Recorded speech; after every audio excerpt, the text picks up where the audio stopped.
నమస్తే. ప్రస్తుతం మనం మల్కాజ్గిరి ఎంపీ ఈటెల రాజేందర్ గారి ఇంటి దగ్గర ఉన్నాం. సో నిన్న ఏదైతే ఈటెల రాజేందర్ చేసిన వ్యాఖ్యలపైన కావచ్చు, జగ్గారెడ్డి కౌంటర్ ఇవ్వడం కావచ్చు, ఇదంతా నేపథ్యంలో సో ఈటెల రాజేందర్ ఇల్లుని ఈరోజు కాంగ్రెస్ పార్టీ యూత్ అంతా కూడా ముట్టడిస్తామని చెప్పి పిలుపునివ్వడంతో బీజేపీ శ్రేణులు ఒక్కసారిగా చాలా పెద్ద ఎత్తున ఇక్కడ వచ్చి సుమారుగా 500 నుంచి 1000 మంది దాకా బీజేపీ శ్రేణులు కూడా ఇక్కడ రావడం జరిగింది. సో ఒకసారి మాట్లాడడం మనతో పాటు ఇక్కడ బీజేపీ పార్టీ రాష్ట్ర నాయకులు సో రామ్ యాదవ్ గారు ఉన్నారు. చెప్పండి అసలు ఏంది, అసలు ఎందుకు వచ్చారు మీరు, ఏంది పరిస్థితి, ఎంతమంది ఉన్నారు, అందరు కట్టలు పడుతున్నారు, అందిస్తున్నారు, ఎందుకున్నారు?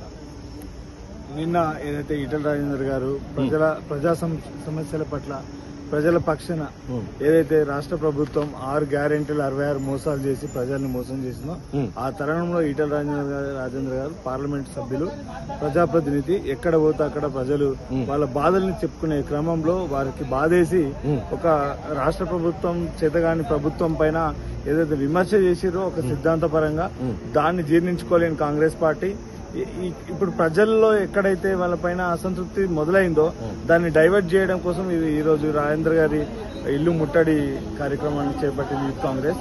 ఖబర్దార్ కాంగ్రెస్ యూత్ నాయకులకు ఒకటే చెప్తున్నాం, ఎందుకంటే మీకు దమ్ము ధైర్యం ఉంటే మీరు రేవంత్ రెడ్డి గారి ఇల్లు ముట్టడి చేయండి. ఎందుకంటే మీరు ప్రజల్లో తిరగాలంటే ఫస్ట్ మీరు రేవంత్ రెడ్డి చేసిన మోసాలని, మీరు ప్రజల్లో ఏమైతే హామీలు ఇచ్చారో అది నెరవేర్చాలని మీరు రేవంత్ రెడ్డి ఇల్లు ముట్టడి చేస్తే అప్పుడు ప్రజా సమస్య, మీ ప్రజా దర్బార్ ఎక్కడ పోయింది, మీ ప్రజా పాలన ఎక్కడ పోయింది, మీ ప్రజా సమస్యలు ఎక్కడ పోయినాయి. అయితే నువ్వు ఆ రోజు నువ్వు అధికారంలో లేనప్పుడు, ప్రతిపక్షంలో ఉన్నప్పుడు కేసీఆర్ గారిని ఇంతకంటే 1000 రెట్లు తిట్టినావు.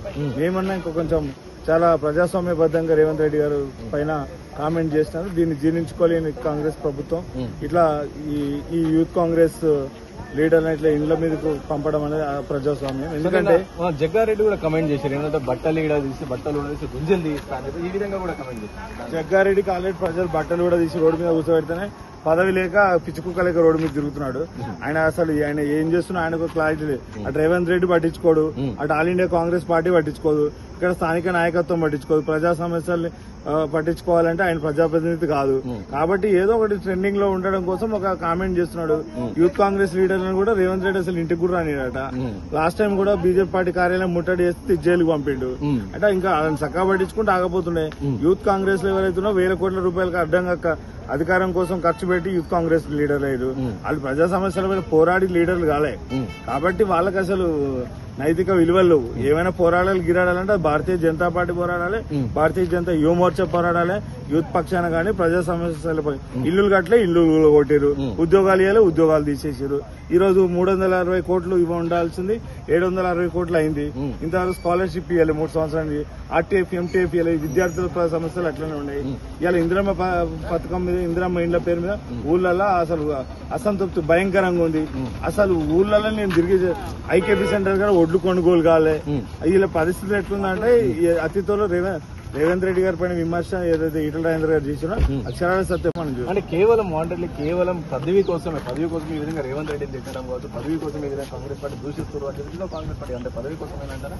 రాజేందర్ గారికి ఇవాళ పదవి కొత్త సమస్య కాదు. ఆయన గత 25-30 సంవత్సరాలు ప్రజాప్రతినిధిగా కొనసాగుతున్నారు, మంత్రిగా చేసినారు. ఈరోజు దేశంలో అతిపెద్ద పార్లమెంటు మల్కాజ్గిరి పార్లమెంట్ నుంచి నియోజకవర్గం ప్రాతినిధ్యం వహిస్తున్నారు. భారతీయ జనతా పార్టీ ప్రపంచ దేశంలో అతిపెద్ద లార్జెస్ట్ పొలిటికల్ పార్టీ, దానికి ప్రాతినిధ్యం వహిస్తున్నారు. ఇంతకంటే వారు already all India national council member గా ఉన్నారు. ప్రపంచ దేశ పార్టీలలో అతిపెద్ద పార్టీ భారతీయ జనతా పార్టీలో పనిచేస్తుంది. దానికంటే మించిన పదవులు భారతీయ జనతా పార్టీలో ఎవరు ఎక్కువ ఏం కోరుకోరు. సరే అధికారం అవకాశం వచ్చినప్పుడు వస్తుందేమో కానీ, బట్ ఈటెల రాజేందర్ గారు పదవుల కోసం విమర్శ చేయాల్సిన దిగజారు వ్యవస్థ ఆయన చేయాల్సిన అవసరము ఆ స్థాయి ఆయనకి లేదు. ఆ స్థాయి చాలా పెద్ద స్థాయి లేదు. అంటే నార్మల్ గా పని కూడా మీరందరూ కూడా ఇంతమంది కూడా బీజేపీ పార్టీ నాయకులు ఈటెల రాజేందర్ పాల్గొన్నారు. వీళ్ళందరూ కూడా కట్టెలు కొట్టినారు. ఒకవేళ సపోజ్ కాంగ్రెస్ పార్టీ సమస్య యూత్ కాంగ్రెస్ మెంబర్స్ కానీ వస్తే ఎట్లుంటుండే పరిస్థితి? కుక్కలు ఉరికించినాడు, ఉరికించుకొట్టేటోడు. ఎందుకంటే భారతీయ జనతా పార్టీలో కానీ, భారతీయ జనతా యువ మోర్చాలో కానీ ఎప్పుడు కూడా సిద్ధాంతం కోసం, జెండా కోసం, అంత్యోదయ సిద్ధాంతం కోసం పనిచేస్తాము. అల్లలాగా సీల్డ్ కవర్ల పోస్టుల కోసం కోట్ల రూపాయలు ఖర్చు పెట్టి యూత్ కాంగ్రెస్ పోస్టులు తెచ్చుకునే నాయకులు బీజేపీలో కానీ బీజేపీలో కానీ ఉండరు. ఈ రోజు ఒకసారి వచ్చి ఉంటే వాళ్ళ పరిస్థితి ఏందో తెలుస్తుంది. సిగ్గులేని వాళ్ళు వచ్చి అక్కడెక్కడ దూరంగా భయపడ్డారంటారు. 100% కాంగ్రెస్ పార్టీ ఈ రోజు కాదు, ఎప్పుడైనా అధికారంలో ఉన్నప్పుడే మా పార్టీ కార్యాలయం మీద ముట్టడి చేసే ప్రయత్నం చేస్తే మేము కాంగ్రెస్ పార్టీ కార్యాలయం దొచ్చుకొని పోయి ఫ్లెక్సీలు గీచుకొని ఉచ్చబోసి అవి పెడతాం కాంగ్రెస్ పార్టీని, కాంగ్రెస్ పార్టీ కార్యాలయాన్ని. ఆల్రెడీ దేశంలో ఎక్కడ లేదు, ఒక 3 రాష్ట్రాల పరిమితమైంది.